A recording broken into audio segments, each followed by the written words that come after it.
Hello दोस्तों, मैं Rohan Verma UPSC वाला आपका स्वागत है। मैं आज बताऊंगा यूपीएससी के लिए एनसीईआरटी कितनी इंपॉर्टेंट है। मैं बताऊंगा क्योंकि यूपीएससी एनसीईआरटी के लिए बहुत इंपॉर्टेंट है, क्योंकि अगर ये आप बेसिक नॉलेज नहीं रहेगा तो आप स्टैंडर्ड बुक का पढ़ के कोई फ़ायदा नहीं होगा, क्योंकि बिना पिलर के कोई छत खड़ा नहीं होता। इसी तरह अगर आप यूपी स्टैंडर्ड बुक पढ़ेंगे, पहले उसको नॉलेज नहीं होगा, ऐसे ऐसे लैंग्वेज रहेंगे, कुछ समझ में नहीं आएगा शब्दों को। अब फिर इसलिए बेसिक बुकें सब लोग रेफ़र करता है कि एनसीईआरटी की बेसिक बुकें पढ़िए। जैसे मैं बताता हूँ, हमारे अतीत क्लास 6 का है। ये बहुत इंपॉर्टेंट बुक है, इसमें आपको बेसिक नॉलेजें मिलेंगी। मैं इसके चैप्टर पे दिखा देता हूँ आपको सब। इसमें क्या, कब और कहाँ, कैसे, जैसे जैसे चैप्टरें हैं इसमें। इसमें सब मैप के बारे में दिया है, मानचित्र।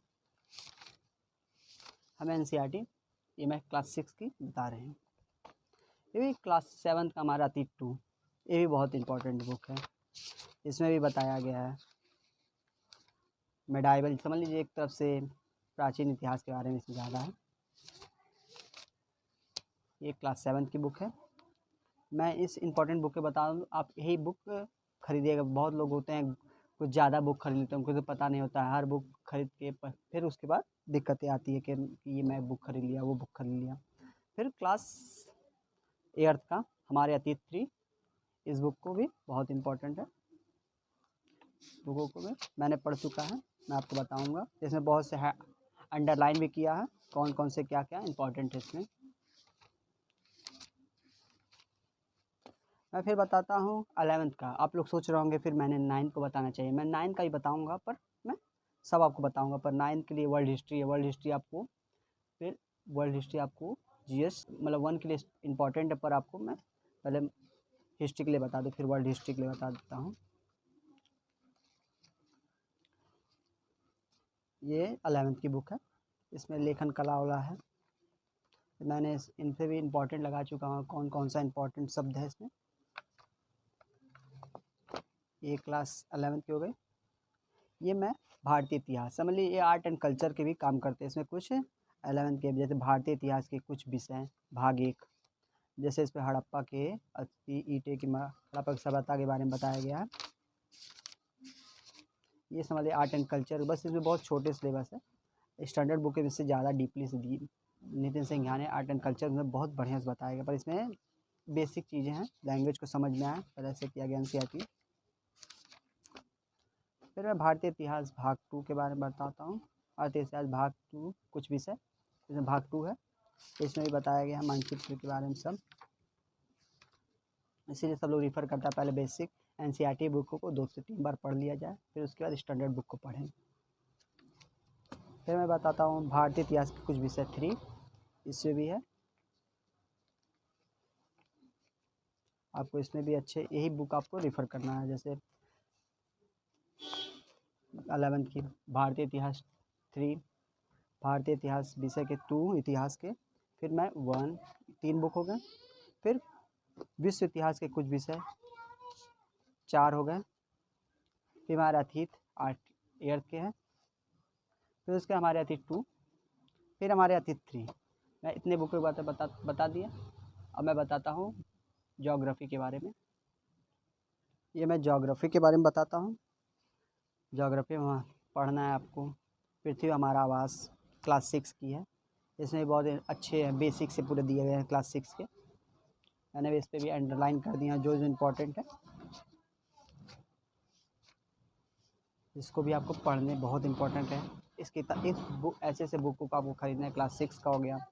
फिर सामाजिक विज्ञान, जैसे भूगोल का ही है हमारा पर्यावरण, इसको भी, इसमें बेसिक इन्वायरमेंट के बारे में बेसिक नॉलेज मिल जाएंगे इसमें शुरू से पूरे इसमें दिया ही है। मानव पर्यावरण हमारी पृथ्वी के अंदर, इसमें बहुत से अच्छे अच्छे। ये क्लास 7 के हो गए, ये बुकें जैसे पढ़ना चाहिए। क्लास 8 के हो गए संसाधन एवं विकास के बारे में दिया है।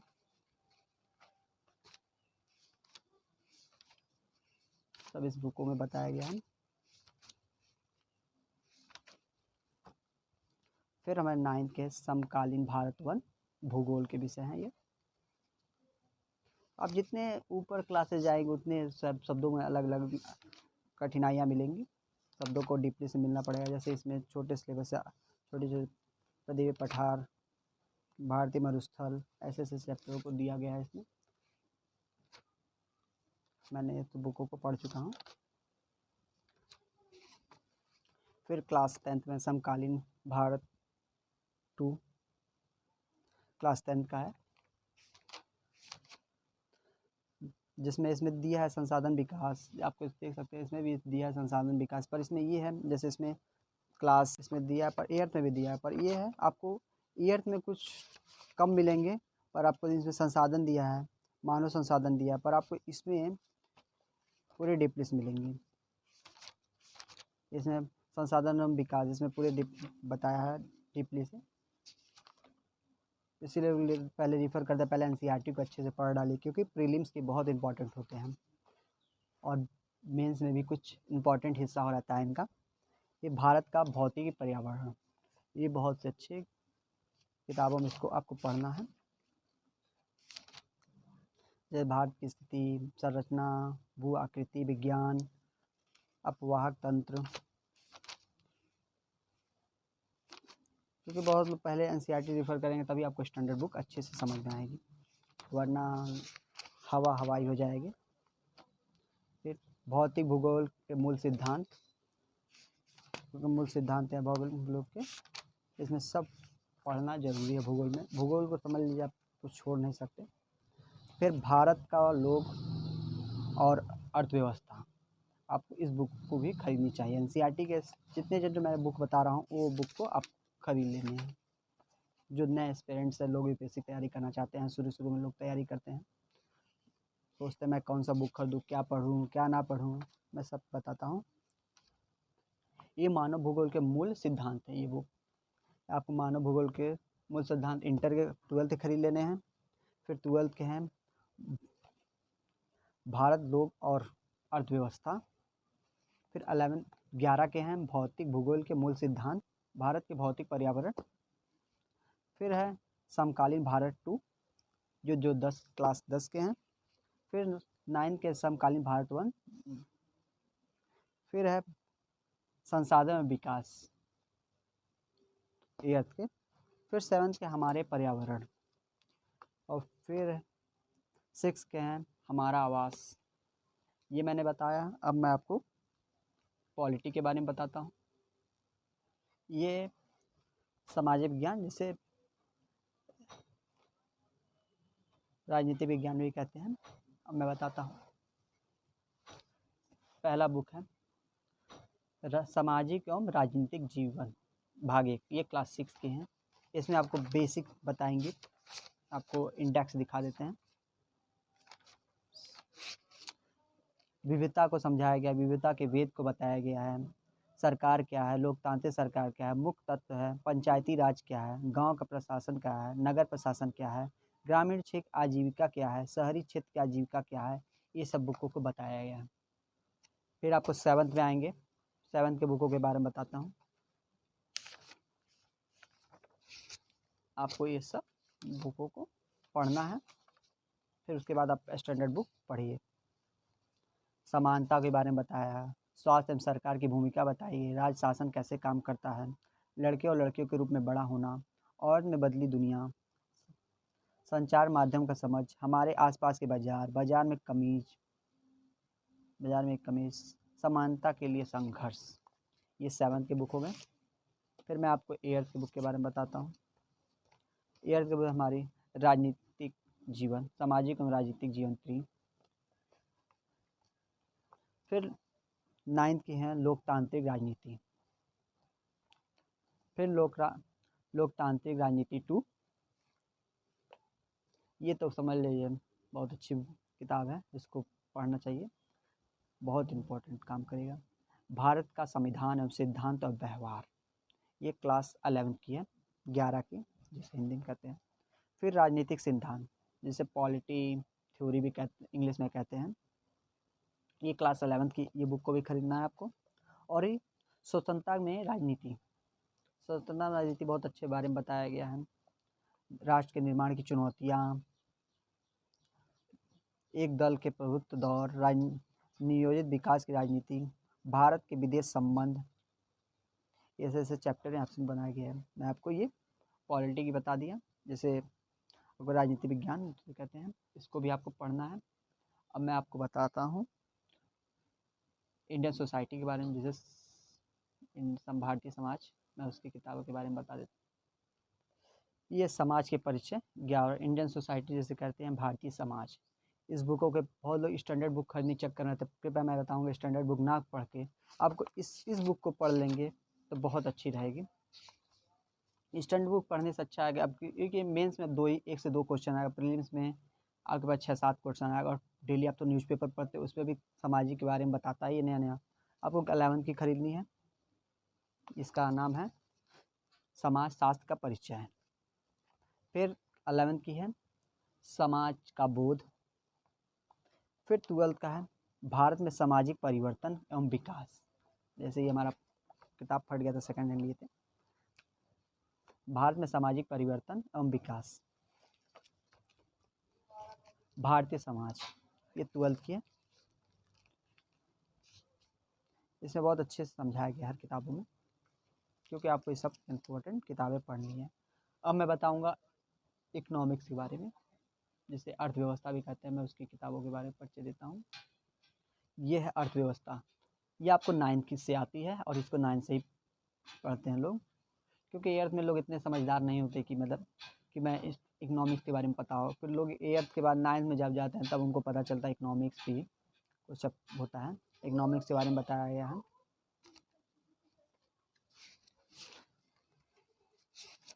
बेसिक्स इसमें पालमपुर गांव की कहानी है, संसाधन के रूप है, निर्धनता एक चुनौती है, भारत में खाद्य सुरक्षा, ऐसे ऐसे चैप्टर 9th में है।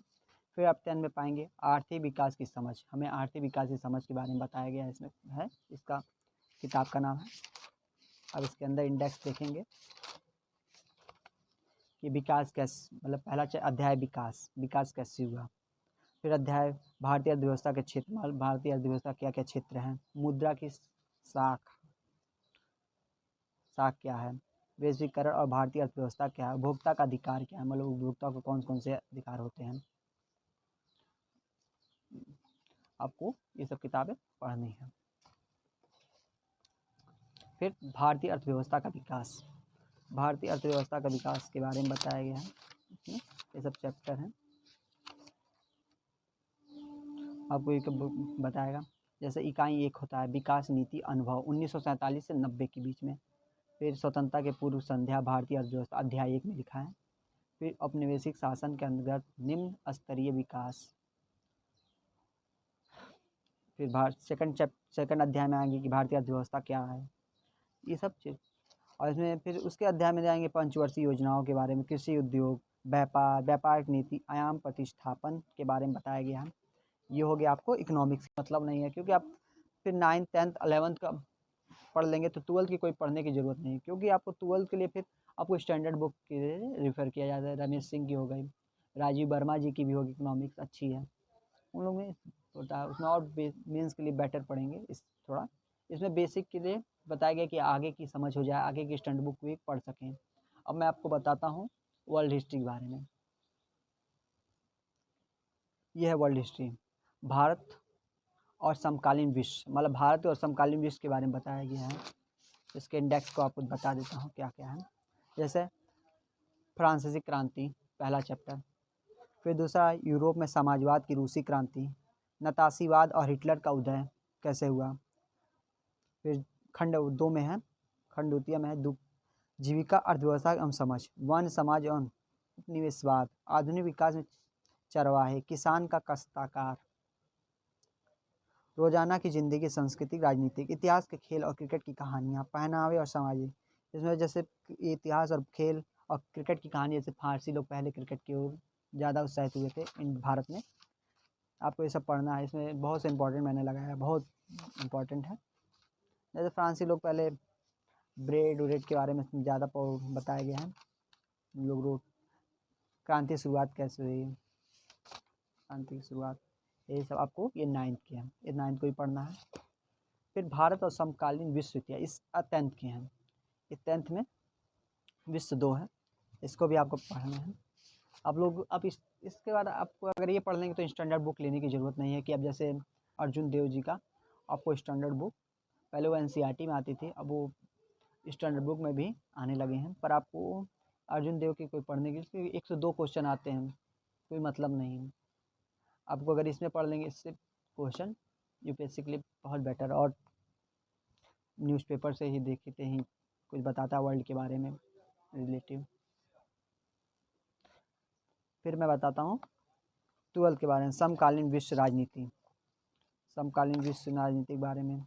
इसमें वर्ल्ड हिस्ट्री है 12th के। बहुत लोगों को समझ नहीं होता, बहुत लोग स्टैंडर्ड बुक अर्जुन देव की किताबें खरीद लेते हैं, फिर एनसीईआरटी पढ़ते हैं, फिर पता है मैंने फिर ये भी पढ़ना वो भी पढ़ना, बहुत दिक्कतें आती हैं। जैसे शीत युद्ध के दौर, मतलब जैसे कोल्ड वार भी कहते हैं, दो ध्रुवीयता और के अंत, समकालीन विश्व के अमेरिकी वर्चस्व, सत्ता के वैकल्पिक केंद्र, समकालीन दक्षिण एशिया, अंतर्राष्ट्रीय संगठन, समकालीन विश्व में सुरक्षा, पर्यावरण और प्राकृतिक संसाधन। देखिए इतना एनसीईआरटी आपको पढ़ने हैं, यही सब बुकें हैं। मैं बताता हूँ कौन कौन से बुकें खरीदने हैं। पहला हमारे अतीत 1 किताब, एक किताब हो। फिर हमारे अतीत तो 2 किताब, आपको नाम तो दिख ही रहा होगा, मैं किताब को नाम 3 नंबर गिनाता हूँ। 3 किताब,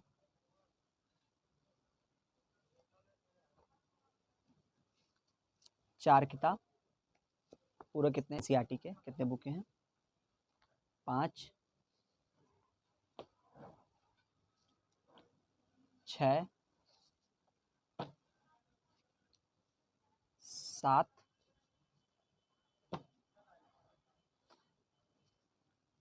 8,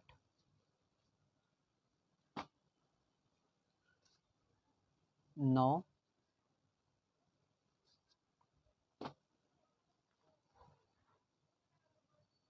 10,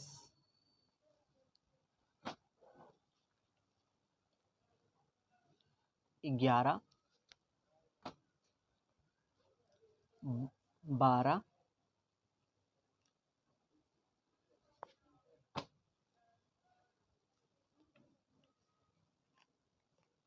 13,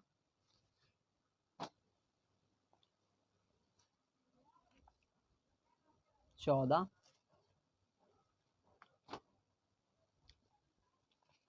15,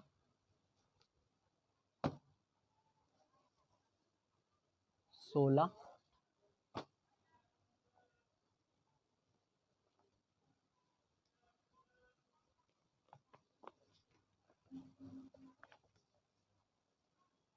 17,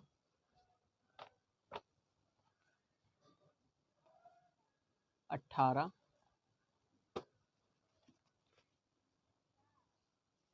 19,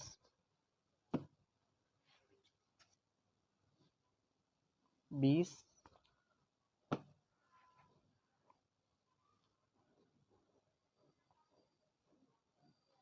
21, 22, 23,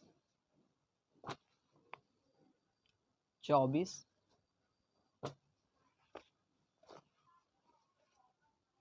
25, 26, 27,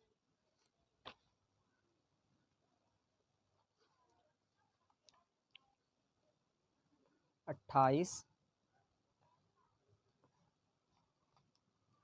29, 30, 31, 32,